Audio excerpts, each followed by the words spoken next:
The advertisement posted outside the general store in Hachita, New Mexico, was smudged with dust and barely legible, but Nora Bennett could make out the important words. Help wanted, harvest season, room and board included.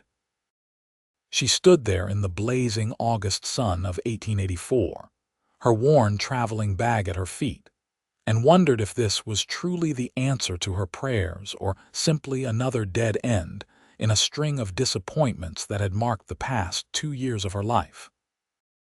Nora was 23 years old, and for the first time in her existence, she had no idea what her purpose was. Back in St. Louis, she had been the daughter of a prominent banker, educated in literature and music, expected to marry well and manage a household. Then her father had died suddenly, and the bank had been seized by creditors who claimed he had been cooking the books for years. The scandal had destroyed everything.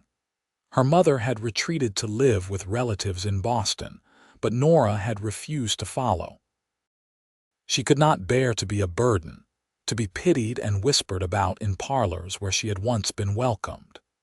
So she had taken what little money remained and headed west, driven by some nameless yearning for a fresh start where nobody knew her name or her shame. The problem was that purpose did not simply materialize out of thin air. She had tried to find work in Santa Fe, but her skills were ornamental at best. She could play piano, but saloons wanted women who would do more than play, and she would not sell herself that way. She could read and write beautifully, but there was no school that needed a teacher. She had worked briefly in a boarding house, but the owner's son had made advances that forced her to leave in the middle of the night with even less money than before. Now she stood in this dusty crossroads town, staring at an advertisement that might be her last chance before destitution forced her into choices she did not want to make. "You thinking about that job?" a woman's voice said beside her. Nora turned to see an older woman with gray hair tucked under a practical bonnet, carrying a basket of vegetables. "I am considering it," Nora replied carefully. "That would be Grant Prescott's place. Good man. Fair. Lost his wife 3 years back to fever. Been trying to manage that ranch on his own ever since, but it's too much for one person. The harvest comes, and he barely gets half of it in before winter hits." The woman studied Nora with sharp but not unkind eyes. "You do not look like you have done much ranch work, if you do not mind me saying." "I have not," Nora admitted, "but I can learn. I am strong and I am willing." The woman nodded slowly. "Sometimes that is all that matters. The ranch is about 5 miles north of town. Follow the main road until you see the split oak tree, then turn west. You cannot miss it." Nora thanked her and retrieved her bag. 5 miles in this heat would be brutal, but she had walked farther before. She bought a canteen of water from the general store with some of her dwindling coins and set out. The landscape was harsh and beautiful in equal measure. Red earth stretched toward distant mountains, dotted with scrub brush and the occasional twisted juniper. The sun hammered down mercilessly, and Nora was grateful for the wide-brimmed hat she had purchased in Santa Fe. As she walked, she thought about what the woman had said. Grant Prescott. A widower. She wondered what kind of man he would be, whether he would give her a chance despite her obvious lack of experience. The split oak appeared after what felt like an eternity, and she turned west onto a narrower path. After another mile, she saw it. A ranch house made of adobe and wood, weathered but sturdy, with several outbuildings scattered around it. Fields stretched beyond, golden with wheat that was clearly ready for harvest. Cattle grazed in the distance, and chickens scratched in a yard near the house. A man was working near the barn, and as Nora approached, he straightened and turned toward her. He was tall, probably in his late 20s, with dark hair that curled slightly at his collar and eyes that were a startling blue against his sun-darkened skin. His shirt was rolled up to his elbows, revealing muscular forearms, and his expression was wary as he watched her approach. "Can I help you?" he called out when she was close enough. Nora set down her bag and tried to stand straight despite her exhaustion. "I am here about the job." "The advertisement in town." His eyebrows rose slightly. "You walked out here from town?" "Yes." He studied her for a long moment, and she could see him taking in her dusty dress, her worn boots, the determined set of her jaw. "I am Grant Prescott. I own this ranch." He paused. "The work is hard. I need someone who can help bring in the wheat harvest, feed the animals, help with the daily operations. It is not refined work." "I understand that." "Have you done farm work before?" Nora could have lied, but she sensed this man would see through deception immediately. "No, I have not. But I am a quick learner, and I will work harder than anyone you could hire. I need this job, Mr. Prescott. I will not let you down." Something flickered in his eyes, perhaps recognition of the desperation she was trying so hard to hide. He glanced toward the fields, then back at her. "Why are you out here alone?" "No family. My family is gone. I am making my own way now." Grant was quiet for another moment, and she could see him weighing his options. Finally, he nodded. "All right, I will give you a trial period. 1 week. If you can handle the work, the job is yours through harvest and beyond if you want it. Room and board are included, and I will pay you $15 a month." Relief flooded through Nora so intensely she felt dizzy. "Thank you. You will not regret this. Come on, I will show you where you will stay." He picked up her bag before she could protest and led her toward the house. The interior was simple but clean, with a large main room that served as kitchen and living space, and 2 smaller rooms branching off. "The room on the left was my wife's sewing room. There is a bed in there now. It is yours. The other room is mine." He set her bag down just inside the doorway. "You can get settled. We start early tomorrow, sunrise." "What about today?" Nora asked. "I can start now." Grant looked surprised, then nodded. "All right. Let me show you around then." He took her through the property, explaining the daily routine.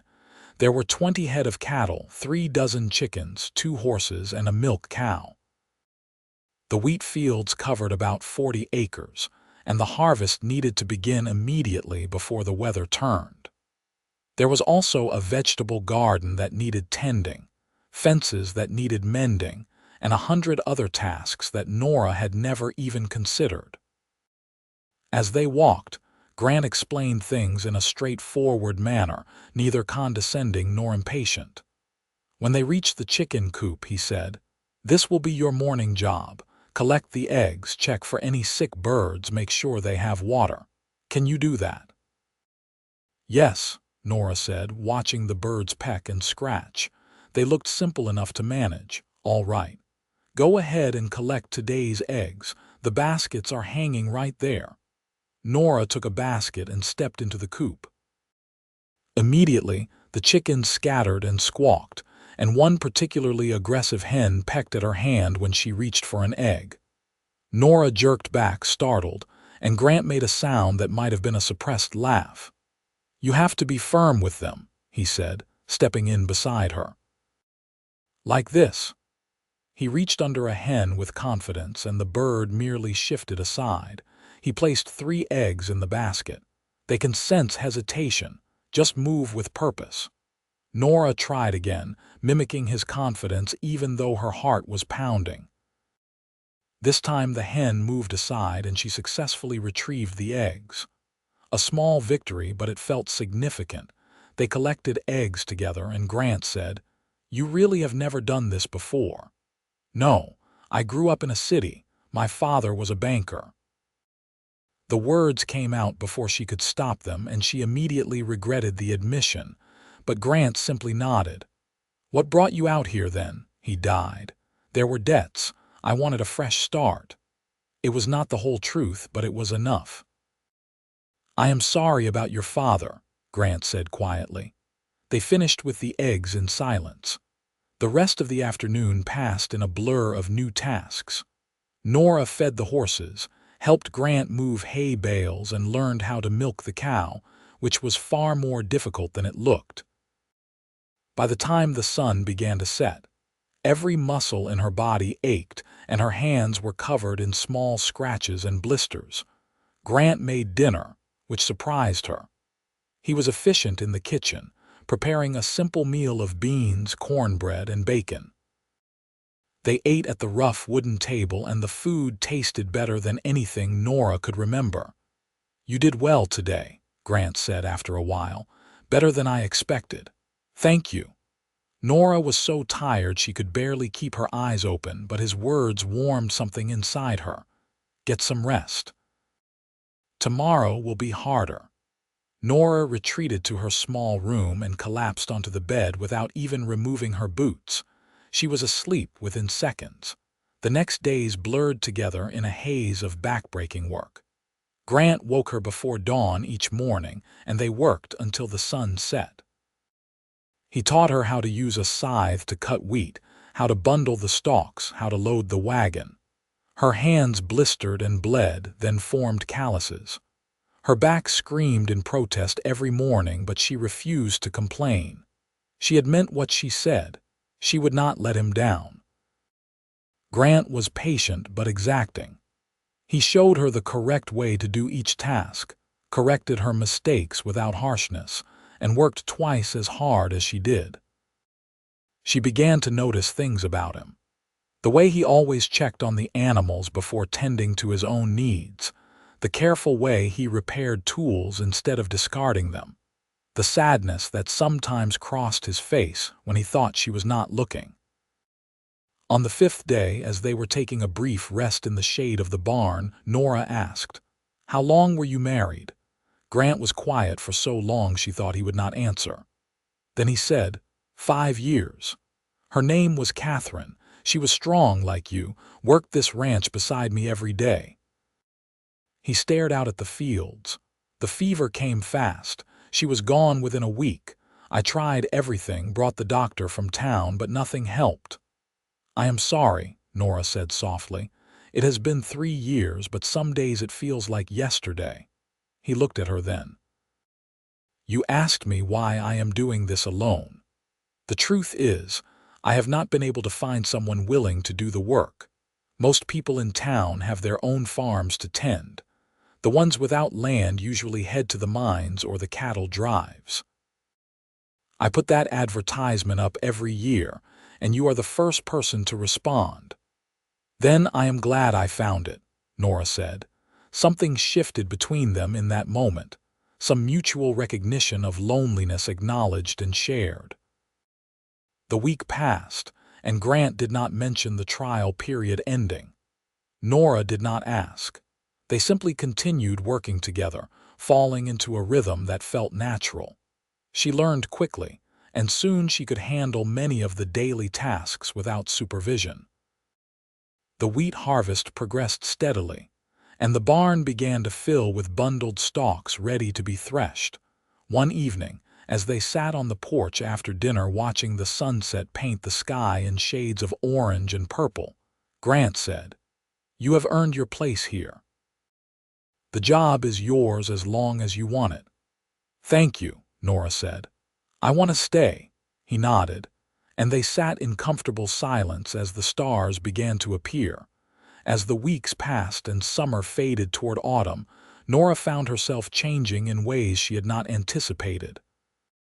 Her body grew stronger, her hands more capable. But more than that, she felt a sense of purpose that had been missing from her entire life. Each task completed, each challenge overcome, built something inside her that felt like dignity. She was no longer the disgraced banker's daughter, no longer the woman fleeing scandal. She was someone who could harvest wheat, birth a calf when one of the cows went into labor in the middle of the night, repair a fence, and manage a household. She was someone who mattered. And she was beginning to care deeply for the man who had given her this chance.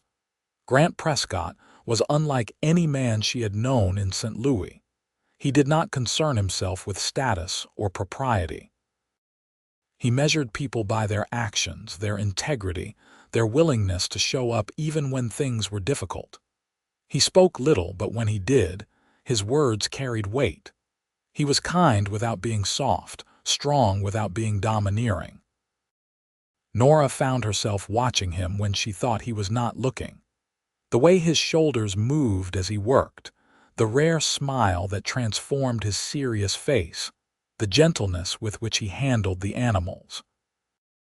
Her heart would do strange things in those moments, skipping beats and fluttering in a way that was both frightening and exhilarating. She told herself it was foolish.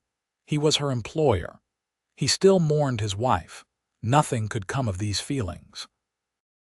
But feelings, she was learning, did not respond to logic. The harvest was nearly complete when the first real trouble arrived. Nora was in the vegetable garden pulling carrots when she heard horses approaching fast. She stood, shading her eyes against the afternoon sun, and saw 3 men riding toward the house. Something about their manner made her uneasy. Grant emerged from the barn, wiping his hands on his trousers.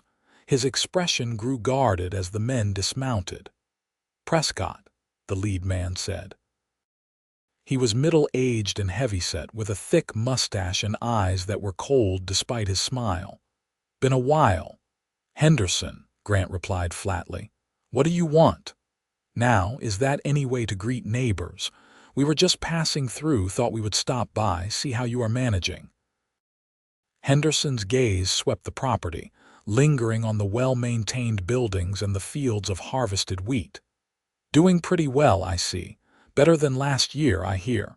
"I have help now," Grant said. Henderson's eyes found Nora, and she did not like the way he looked at her. "So I see. Pretty little thing. Where did you find her?" "That is none of your concern." Grant's voice had gone hard. "State your business or move along." The false friendliness dropped from Henderson's face. "Fine, I will be direct. I want to buy your ranch. I am prepared to make you a fair offer." "I am not selling." "You have not heard my offer yet. Do not need to. This land is not for sale." Henderson's jaw tightened. "You are being foolish, Prescott. This is a generous opportunity. Take it." "The answer is no." One of the other men, younger and mean-looking, stepped forward. "You are alone out here, Prescott. Anything could happen. Fire, accidents, problems with your stock." Grant's hand moved to the rifle leaning against the barn wall behind him. "Are you threatening me, Wade?" "Just stating facts," Wade said with a nasty grin. "Get off my property," Grant said quietly. "Now." For a tense moment, Nora thought violence would erupt. Then Henderson held up a hand to his companions. "We are leaving. But think about what I said, Prescott. I will come back in a few weeks for your answer." He mounted his horse and looked down at Grant. "Be smart about this." They rode off, and Nora hurried over to Grant. "Who were those men?" "Thomas Henderson. He owns the big spread east of here. Been trying to buy me out for 2 years now." Grant's expression was troubled. "He wants the water rights. There is a creek that runs through my property and feeds into his land downstream. If he owned this ranch, he would control all the water in this area." "Can he force you to sell?" "Not legally. But Henderson does not always concern himself with legality." Grant looked at her seriously. "Things might get difficult around here. I would understand if you wanted to leave." "I am not leaving," Nora said firmly. "You gave me a chance when I needed it. I am not running at the first sign of trouble." Something warm flickered in Grant's eyes. "All right. But we need to be careful. Keep the rifle close when you are working outside.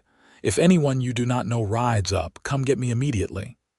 Nora nodded, though fear curled in her stomach. She had come west seeking purpose, and she had found it. She would not let anyone take that away.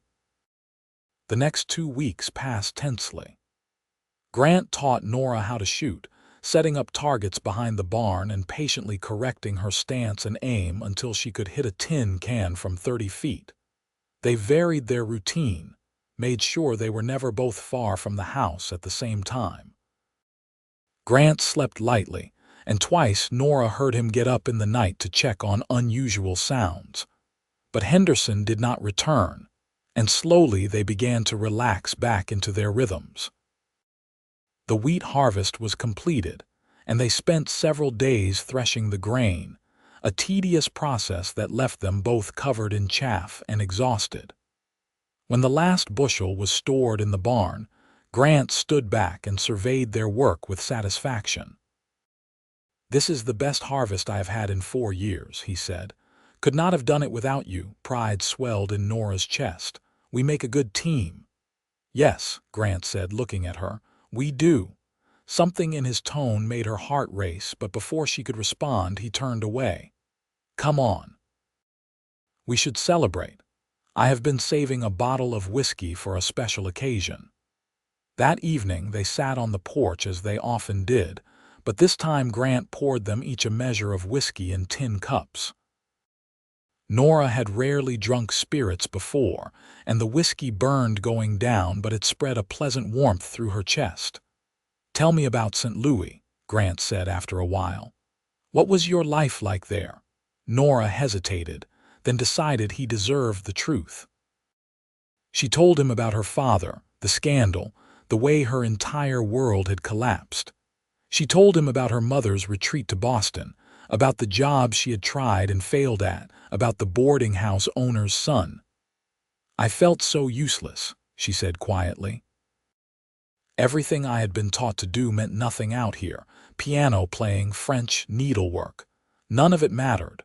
I thought I had no purpose, that I was just a burden wherever I went." She looked at him. "You changed that. You gave me a chance to prove I could be more than what I was raised to be." "You proved that yourself," Grant said. "I just gave you the opportunity. You did the work." They sat in silence for a while, and then Grant said, "Can I tell you something?" "Of course. When Catherine died, I thought my life was over.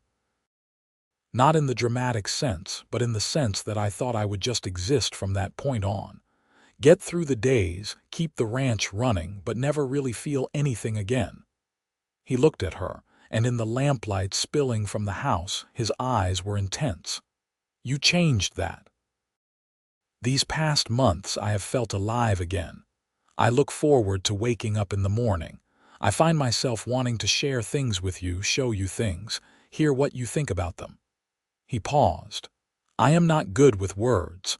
What I am trying to say is that you have become important to me." "Very important."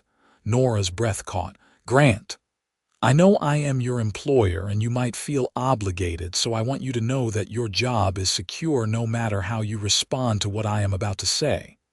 He took a breath. "But I care about you, Nora. More than I thought I could care about anyone again. And I am hoping, maybe, you might feel something similar." Joy and relief flooded through her. "I do. I have for weeks now. I did not think you could see me as anything other than your hired help." "You stopped being just hired help the first week you were here," Grant said. He reached out tentatively and took her hand. His palm was warm and calloused against hers. "I am not a wealthy man. This ranch is all I have. My life is hard work and long days.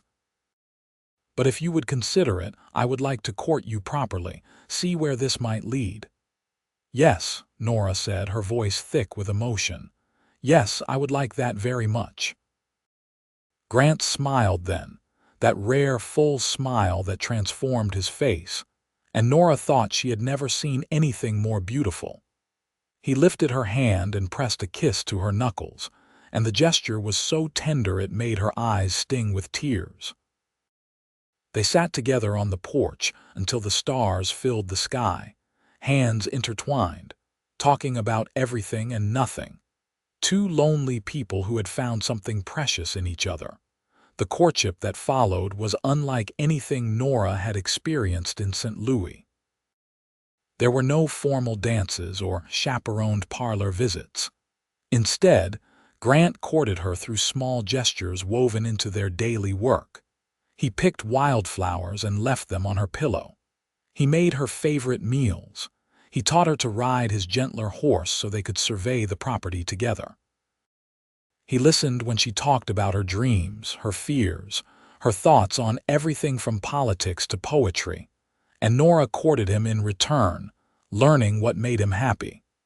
She mended his clothes with careful stitches. She made an apple pie using fruit from his small orchard and a recipe she remembered from childhood. She sat with him in the evenings and asked about Catherine, understanding that his past love did not diminish what was growing between them. Their first kiss happened on a cool October evening. They had been repairing a section of fence all day, and Grant had just hammered in the final post. He turned to her, sweat on his brow despite the chill, and said, "There, that should hold through winter." Nora looked at him, this good man who worked so hard, who had given her not just a job but a home, who looked at her like she was precious, and she could not help herself. She stepped close and kissed him. For a moment, Grant froze in surprise. Then his arms came around her, and he kissed her back with a passion that took her breath away. His lips were warm and slightly chapped, and he tasted like coffee and something uniquely him. When they finally broke apart, they were both breathing hard. "I have been wanting to do that for weeks," Grant admitted, his forehead resting against hers. "So have I," Nora said. After that, they stole moments whenever they could. A kiss in the barn while feeding the horses. His arm around her waist as they cooked dinner together. Her head on his shoulder as they watched the sunset. But they were both aware that their situation could not continue indefinitely in this liminal space. They needed to make a decision about their future. Henderson forced that decision sooner than expected. He returned in early November with 6 men instead of 3. Nora was gathering eggs when she heard the horses, and her stomach dropped. She ran to find Grant, who was working on the roof of the barn. "Grant, Henderson is here with a lot of men." Grant climbed down quickly, grabbing his rifle. "Stay behind me." They walked toward the house together, where Henderson and his men had dismounted in the yard. The rancher's expression was cold. "Prescott, I told you I would be back for your answer. And I already gave you my answer. The ranch is not for sale. That is disappointing. I was hoping you would be reasonable." Henderson nodded to his men, and they began to spread out. "See, the thing is, I need this land, and I am prepared to take it if you will not sell." "You will do no such thing," Grant said, raising his rifle. "Get off my property." "There is one of you and 7 of us," Henderson said.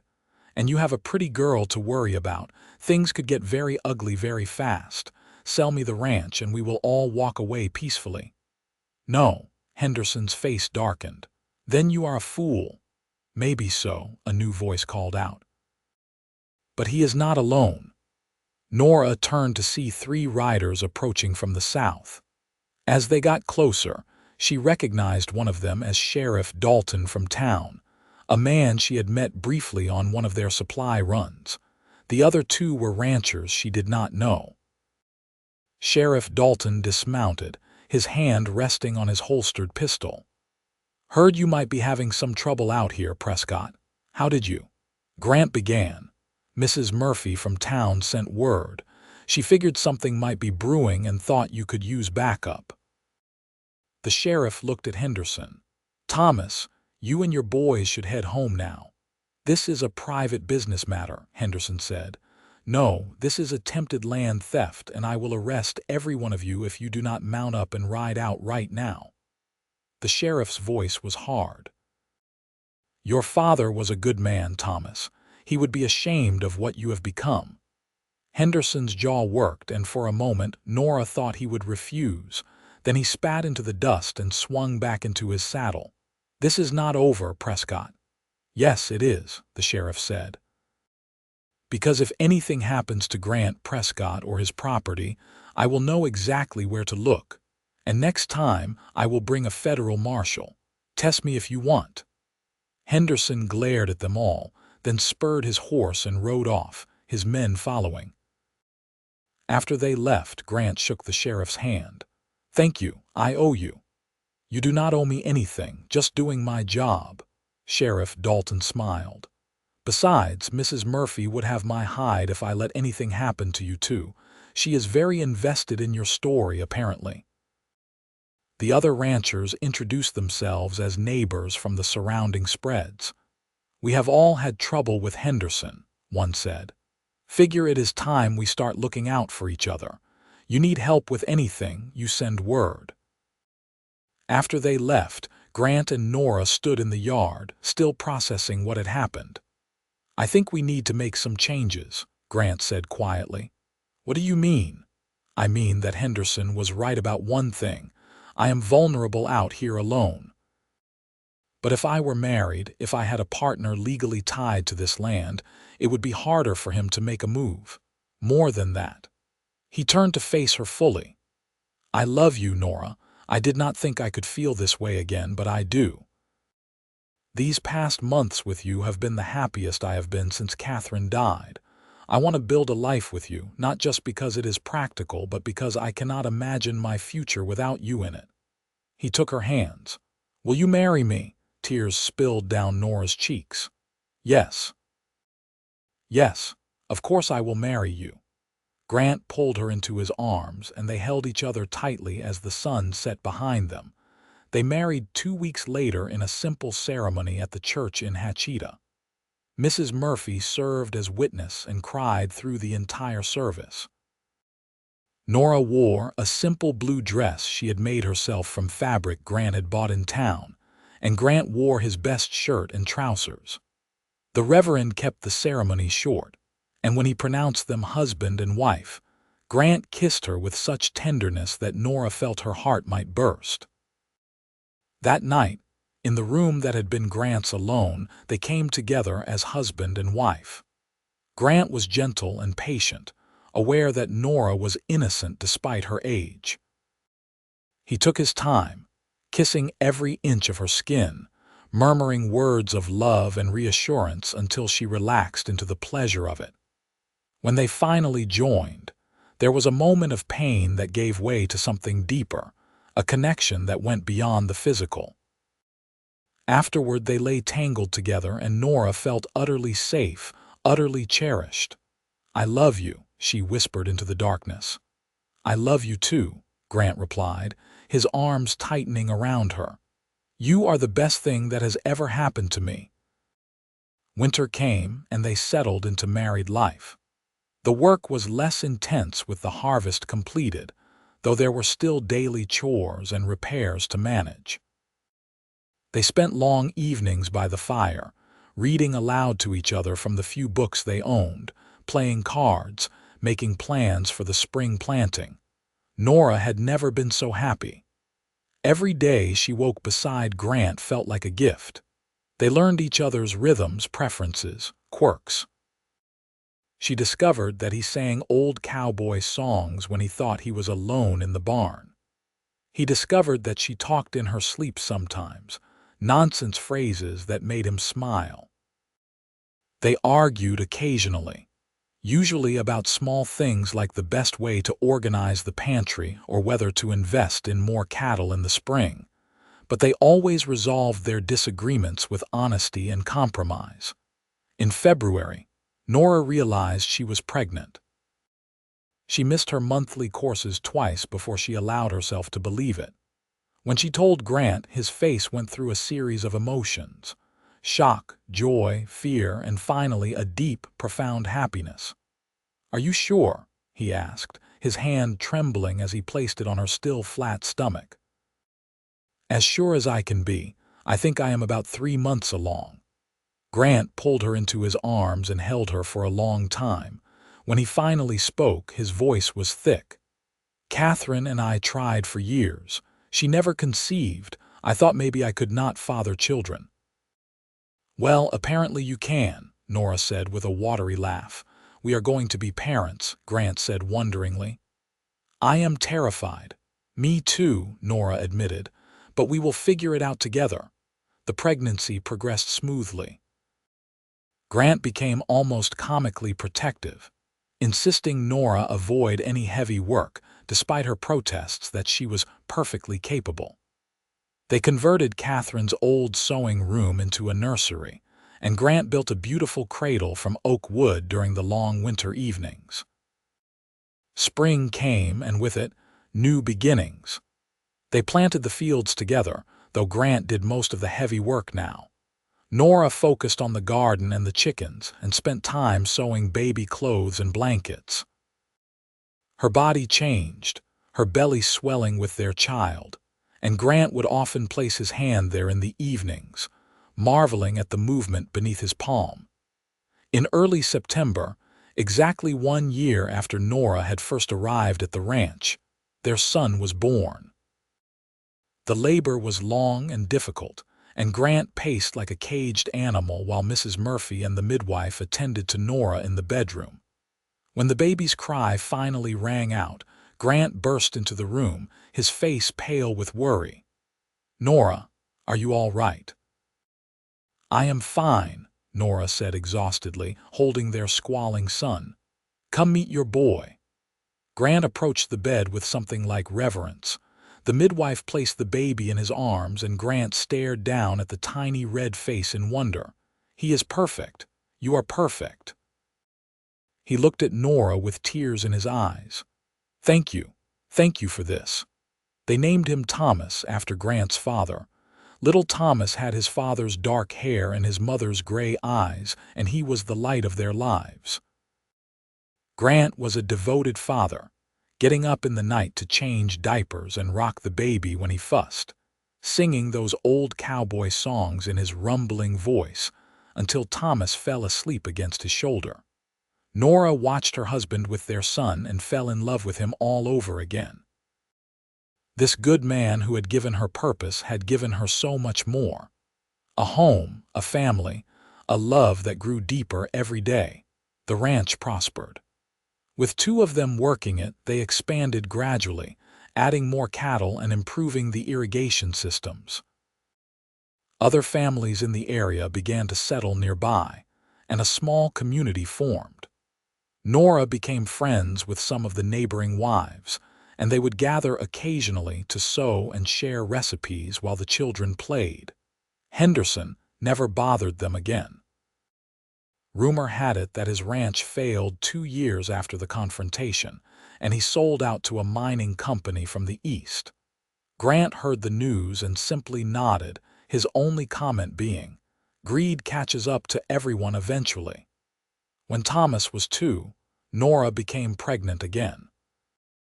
This time Grant was calmer, though no less attentive. Their daughter, Lily, was born in the spring, a tiny thing with blonde hair that darkened as she grew and her father's brilliant blue eyes. Thomas was fascinated by his baby sister and would sit beside her cradle for hours, telling her stories in his toddler babble. The years flowed by like water, each season bringing its own challenges and joys. They survived drought and flood, good harvests and poor ones, illness and health.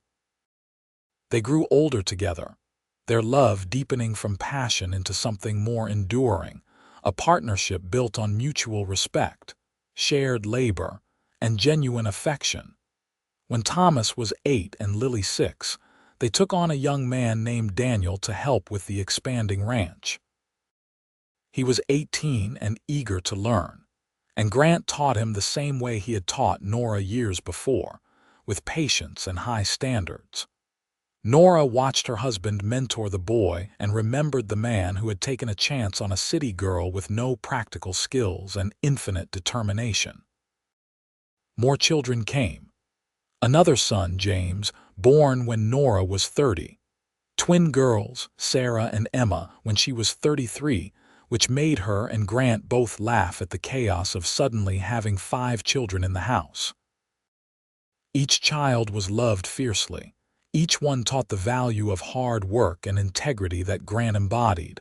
On their 10th anniversary, Grant gave Nora a piano. He had saved for 2 years to buy it, arranging for it to be transported from Santa Fe. When it arrived, Nora cried. She had not played since leaving St. Louis, and she had not realized how much she missed it. "You gave up a lot to be here," Grant said. "I wanted you to have a piece of what you left behind." Nora played that evening, her fingers remembering old melodies. The children gathered around, entranced, and Grant sat on the porch listening. When she finished, she went out to him. "Thank you," she said. "But you know, I did not give up as much as you think. What I left behind was a hollow life where I did not matter. What I found here was everything I needed." "Still," Grant said, pulling her into his lap, "you deserve beautiful things." "I have beautiful things," Nora said, gesturing to the ranch, their children visible through the window. "I have everything that matters." They sat together as the stars emerged, comfortable in the silence that only long married couples can achieve. The children grew. Thomas showed an aptitude for ranching and declared at 14 that he wanted to take over the ranch someday. Grant began teaching him the business side of things, not just the labor, so he would be prepared. Lily turned out to have a gift for healing and wanted to be a nurse. James loved books and talked about becoming a teacher. The twins were still young enough that their futures were uncertain, but they were bright and curious about everything. When Nora was 36, Grant surprised her by suggesting they take a trip to St. Louis. "You have not seen your mother in over 12 years, he said. "The children are old enough that Thomas and Daniel can manage things for a week or two. We could go. Let you reconnect with your family." Nora was hesitant. She had exchanged letters with her mother over the years, but they had never been close after the scandal. Still, the idea of showing Grant where she had come from, of introducing him to her mother, was appealing. They made the journey by train, leaving the older children in charge with strict instructions. St. Louis had changed, grown larger and more industrial, and Nora felt like a stranger in the city where she had spent her youth. Her mother was living in a modest apartment, supported by a small inheritance from a distant relative. She was older, grayer, but her eyes lit up when she saw Nora. "Look at you," her mother said, embracing her. "You look healthy, happy." "I am," Nora said. "Mother, this is my husband, Grant." Her mother studied Grant with the critical eye of a former society matron, but Grant met her gaze steadily, his manners impeccable but unpretentious. Over the next few days, Nora watched her mother's initial reservations melt away. Grant helped her carry groceries, fixed a broken window in her apartment, and listened with genuine interest when she talked about her life. On their last evening, Nora's mother took her aside. "I was wrong," she said quietly. "After your father died, after the scandal, I was so focused on what we had lost that I could not see what you were trying to build. I should have supported you. I am sorry." "It is all right, Mother." "No, it is not. But I am glad you found your way.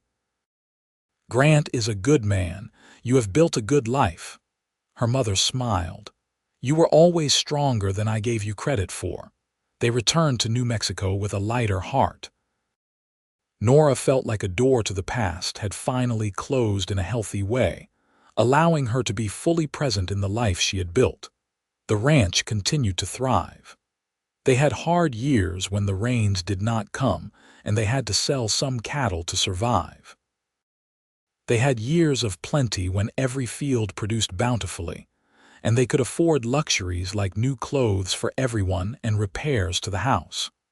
Through it all, Nora and Grant worked side by side, their partnership as strong as ever. When Grant turned 45, he began to talk about slowing down. "Not retiring," he clarified when Nora looked alarmed. "But Thomas is 20 now, ready to take on more responsibility. James wants to go to the teaching college in Santa Fe, and we should support that. Maybe it is time to let the next generation take the lead while we are still here to guide them." So they gradually transitioned Thomas into the primary management of the ranch. He made decisions with his father's counsel, but not his approval, learning from his mistakes and celebrating his successes. He married a sweet girl named Anna from a neighboring ranch, and they built a small house on the property. Within a year, they had made Nora and Grant grandparents to a baby boy named Peter. Nora held her grandson and marveled at the passage of time. It seemed impossible that she was the same woman who had arrived at this ranch 19 years ago, desperate and uncertain. That woman had been searching for purpose, and she had found it in the soil, in the work, in the man who had believed in her potential. But purpose, she had learned, was not a static thing. It evolved. Her purpose had been survival, then contribution, then partnership, then motherhood. Now, it was becoming something quieter but no less important. Wisdom, guidance, the steady presence that allowed the next generation to flourish. Lily left to study nursing in Albuquerque, writing long letters about her studies and the patients she helped. James went to the teaching college as planned, excelling in his courses. The twins, now teenagers, were developing their own interests and dreams. Sarah loved animals and talked about becoming a veterinarian. Emma loved drawing and filled sketchbooks with stunning images of the ranch, the landscape, the people she loved. Grant's hair turned fully silver, and lines deepened around his eyes from years of squinting into the sun. Nora found gray threads in her own hair, noticed that her hands looked more like her mother's had. But when Grant looked at her, she saw the same warmth that had been there when he first told her she had become important to him. They had a tradition now, carried over from those early days. Every evening when the work was done, they sat on the porch together, watching the sun set over the land they had worked together, the home they had built. Sometimes they talked. Sometimes they sat in comfortable silence. Always, Grant held her hand. One evening, when Nora was 50 and Grant 52, they sat watching a particularly spectacular sunset, bands of orange and pink and purple streaking across the sky. Grant said, "Do you ever regret it? Staying here, I mean. Choosing this life?" Nora looked at him in surprise. "Never, not once." "Why would you ask that?" "I just want to make sure you have been happy, that I gave you enough." Nora turned to face him fully, taking both his hands in hers. "Grant Prescott, you gave me everything. You gave me a chance when I was desperate. You gave me work that mattered. You gave me love and partnership and a family. You gave me a life beyond anything I could have imagined for myself." Her voice grew thick with emotion. "I was lost when I came here, searching for purpose, convinced I had none. You showed me that purpose is not something you are given. It is something you build day by day, choice by choice. We built this together, you and me. That is more than enough. That is everything." Grant pulled her close, and they sat with their arms around each other until the stars emerged. "I love you," he said quietly. "From that first week when you kept trying despite bloody hands and exhaustion, I knew you were special. You have made every day since worth living." "I love you too," Nora said. "Always." The years continued their steady march. Grandchildren multiplied. Thomas and Anna had 3 more children. Lily married a doctor she met during her training and had twin boys. James married a fellow teacher and they had 2 daughters. Sarah went to school to study animal husbandry and returned to start a veterinary practice in Hachita, treating horses and cattle for all the ranches in the area. Emma moved to Santa Fe to pursue her art, and her paintings began to appear in galleries across the territory.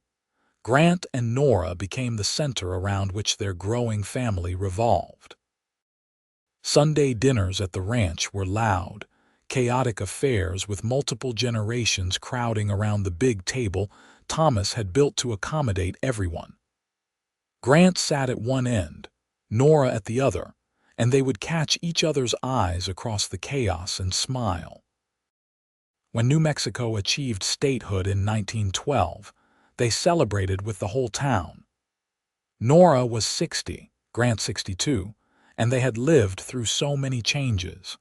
The closing of the frontier, the arrival of electricity in Hachita, the first automobiles appearing on the dirt roads. But the ranch remained largely unchanged, still worked by hand and horse, still producing wheat and raising cattle. Grant's health began to decline when he was 68.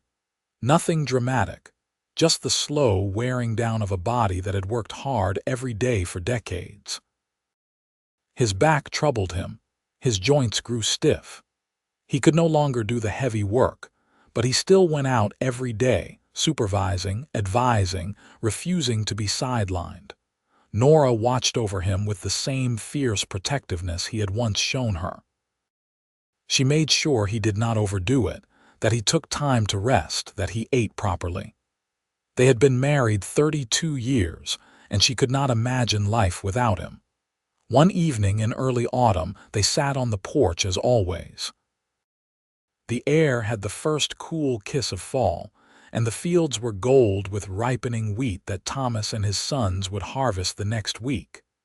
Grant was quiet, more so than usual, and Nora sensed he had something on his mind.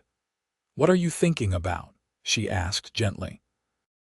"About how it all turned out," Grant said. He looked at her with eyes that were still that startling blue despite his age.